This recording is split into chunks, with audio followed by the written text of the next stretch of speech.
Here we are up here at Chrome Nightclub, Johnson City, interviewing the awesome band Hurt. So starting off, guys. Starting off, introduce yourself and tell you're on the band. I'm Jay Lauren. I sing for the band. Who's Hurt? I am. No, I'm Victor. I play drums for the band. All right, cool.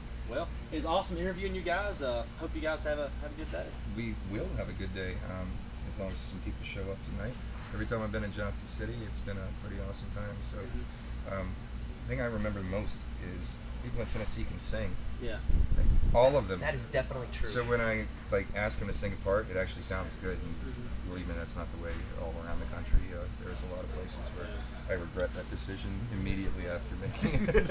Yeah, you're from Virginia, right? Oh yeah. Yeah. We got the Appalachians and a lot of those hicks like me, come crawling out of the woodwork and give them a banjo or a fiddle or a guitar or anything, and they'll figure out how to have a good time with it. Vic, what's it like in Seattle as far as the music scene?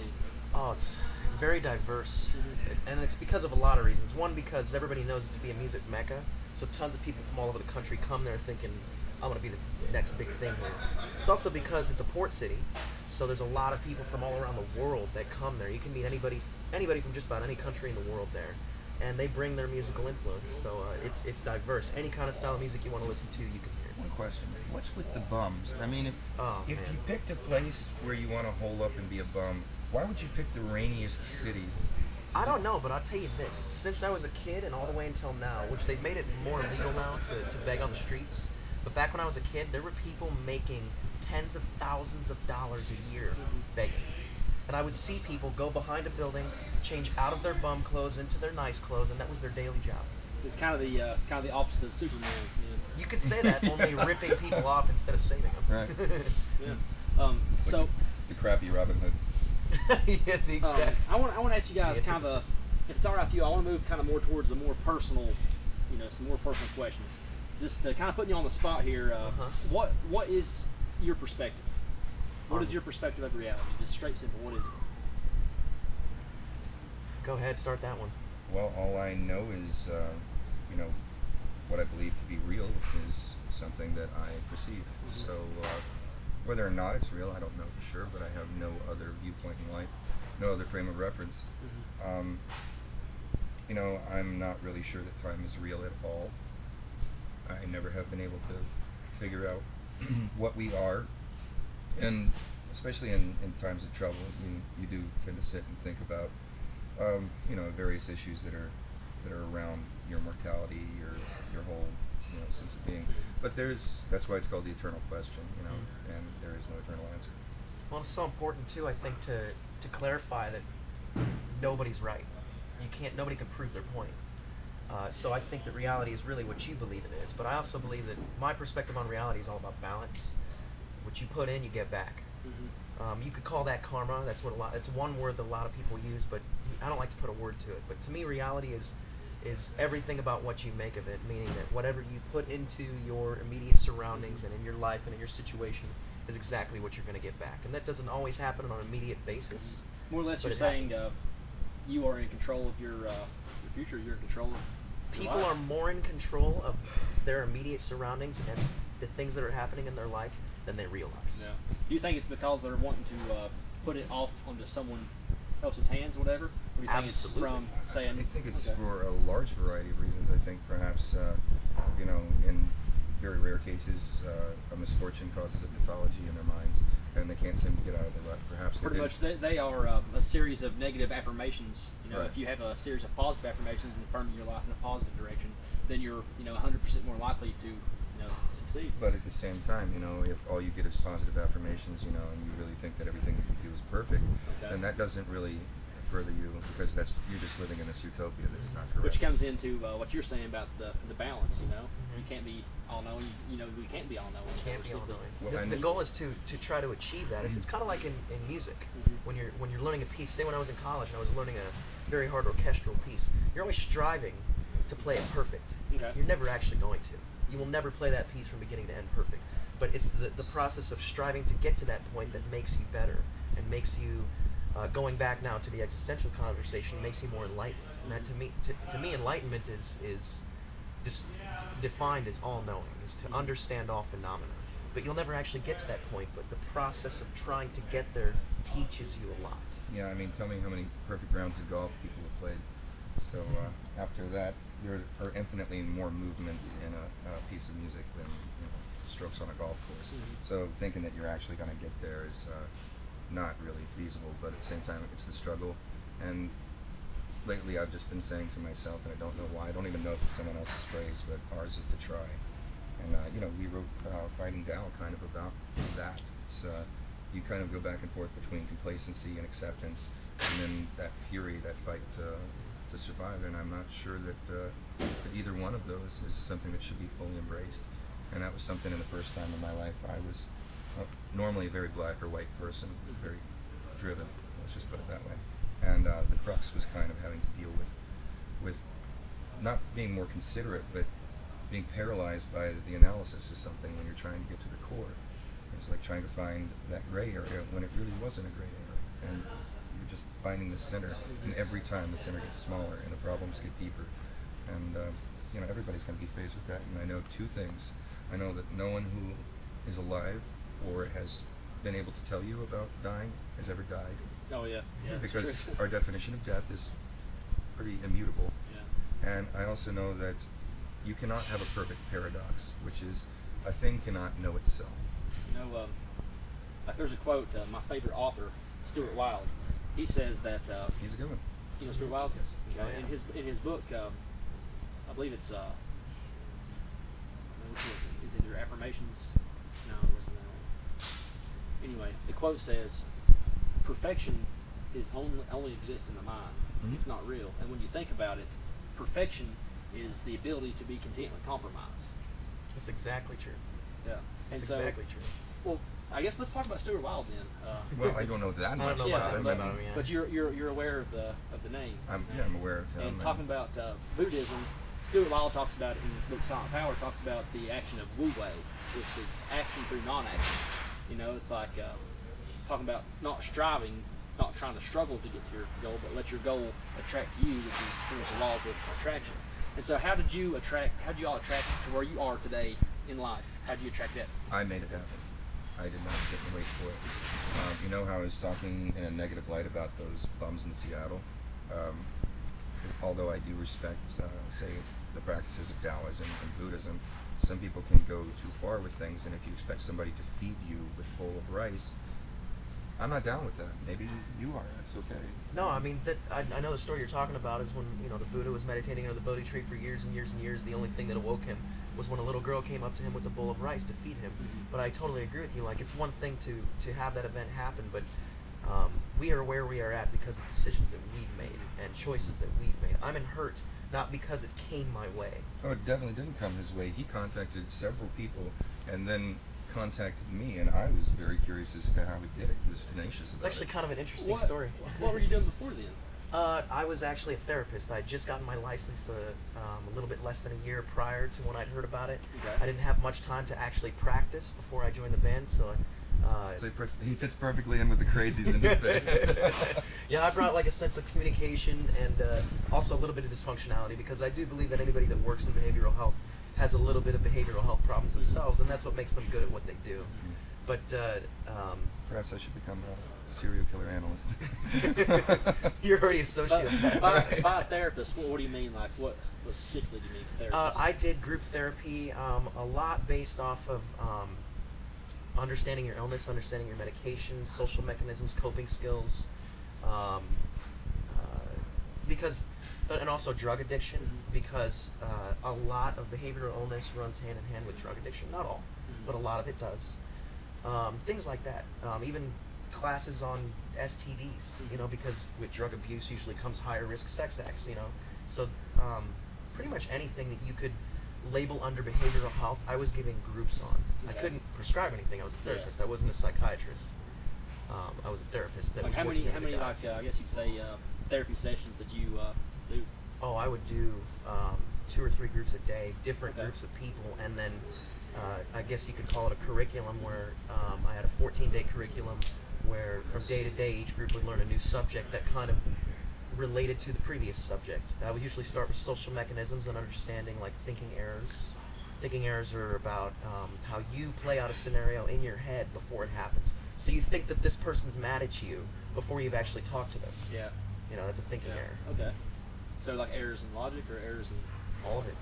Any type of thought that you give yourself before actually acting on reality. Okay. If you haven't done it yet, if you haven't interacted with this person, if I think Jay's mad at me, and I don't go up to him and say, hey man, is everything alright? Have I ticked you off? If I don't do that, and I just assume that he's mad at me, and I start acting as if he's mad at me, that's a thinking error. I've created a situation that might not even exist. Well, and the same vice versa. If you adopt the Russian method, you just think of whether or not the person is mad at you, and you don't give on either way. That, you know? There has to be communication. So, you have to go up to a person and say, is this what's going on? Well, I like his method better, but I normally just treat with even keel. Okay. You know, so whether or not I am angry, you know, once the what did you think? What did you think whenever he was trying to contact you? I didn't know. He didn't believe it. He was like, where the hell did you come from? Right, I waited till he played, and then I checked up on him through the reference that was given to me, and it was Al Cafaro, the ex-president of A&M Records, and he was like, I have no idea who you're talking about, and I was like, how did this kid get in our house? You know? All the way from Seattle right. to St. Louis. So there you go, naturally suspicious. Yeah. And did I treat you that way? Yo, you did, yeah. Yeah, you let me know. It was funny because no, I said you were nice. I said immediately about it. Yeah, you brought it up right away. What happened was this: a friend of mine met another band member in a bar, and I'm not going to mention names, but that member happened to get drunk enough, saying we might be looking for a drummer. Do you know anybody? To my friend, and my friend said, yeah, I know this guy in Seattle. So my friend tells me, and he had already given this person in the band my phone number. But I'm such a zealous person, maybe even a little overzealous, want to get things going because I like to act on reality. I found out who the band's manager was. I found out who he used to work for. I called phone numbers. I called record labels of people that used to work with these guys. And I basically sweet-talked a receptionist, female receptionist, into giving me the manager's cell phone number. And I contacted the manager, and I went through this whole spiel, and he goes, so what you're saying is you want to do an audition? And I was like, yeah, after all the 3 minutes of me talking, that's what I'm saying, yeah.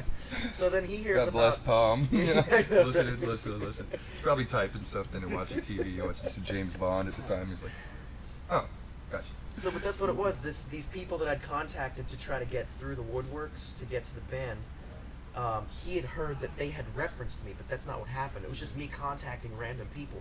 So when he called them saying, who's this guy? And they're like, I don't know. He got real suspicious about who the hell is this guy that just showed up. Right. So that's kind of the story. What do you mean he just showed up? Like, what do you mean? Well, anyway, I was checking up on his story because that's my way of doing things.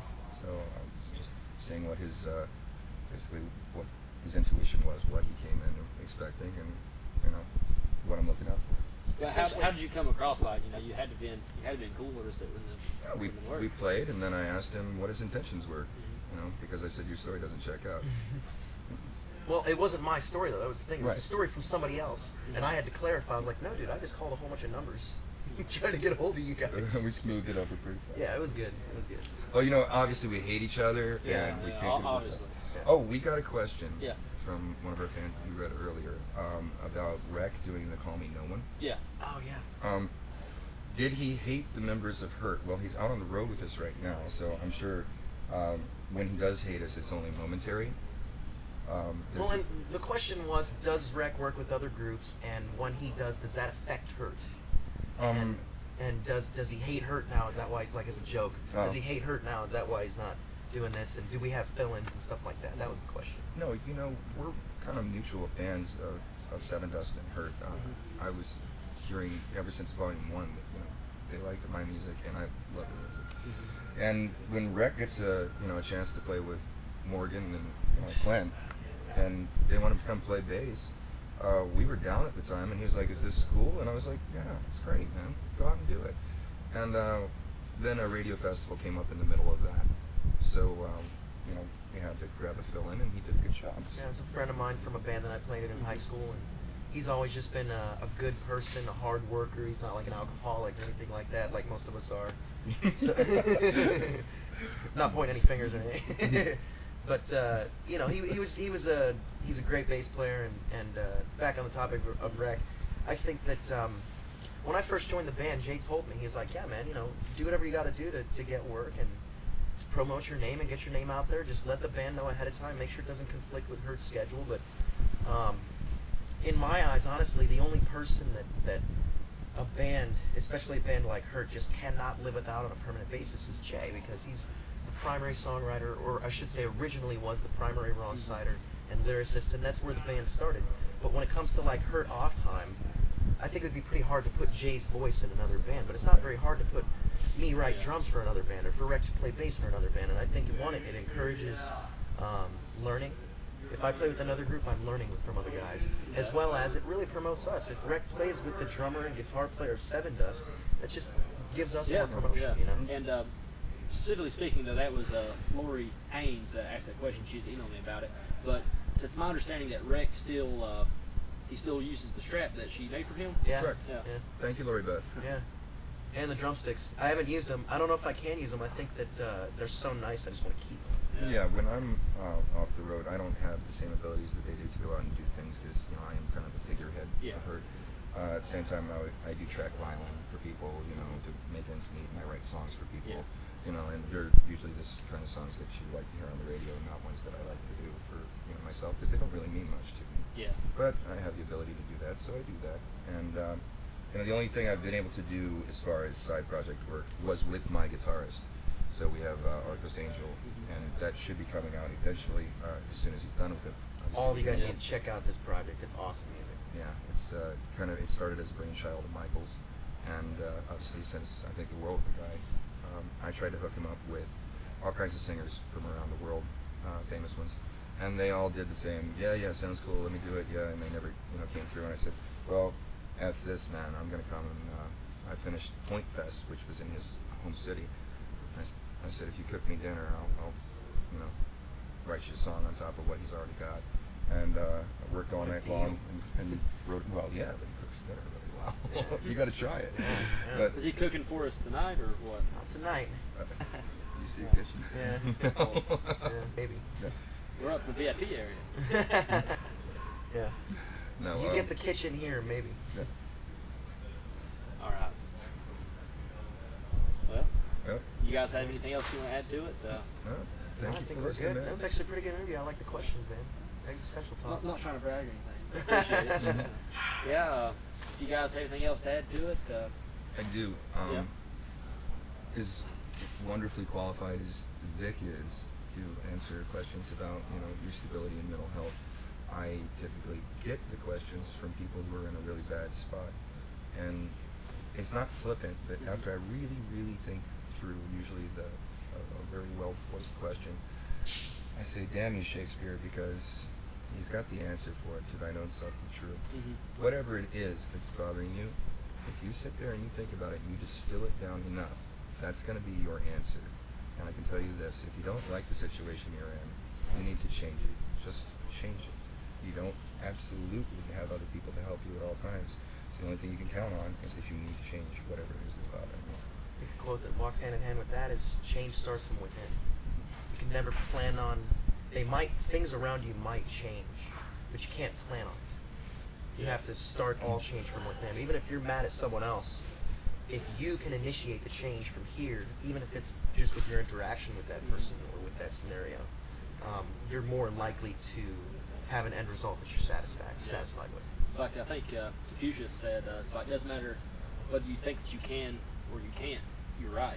If you think that you can do something, you can do it. If you think you can't do something, well, guess what? You're not going to try. Right, you're self-affirming. So. Yep. All right. Well, this has been an awesome interview. Yeah, So absolutely. All right, man. I really appreciate y'all's time, and it's going to be an awesome show tonight. Well, let's set up so we can finish Yeah. this show, man. All right, man. Thank you. Thank you very much. All right. Appreciate it.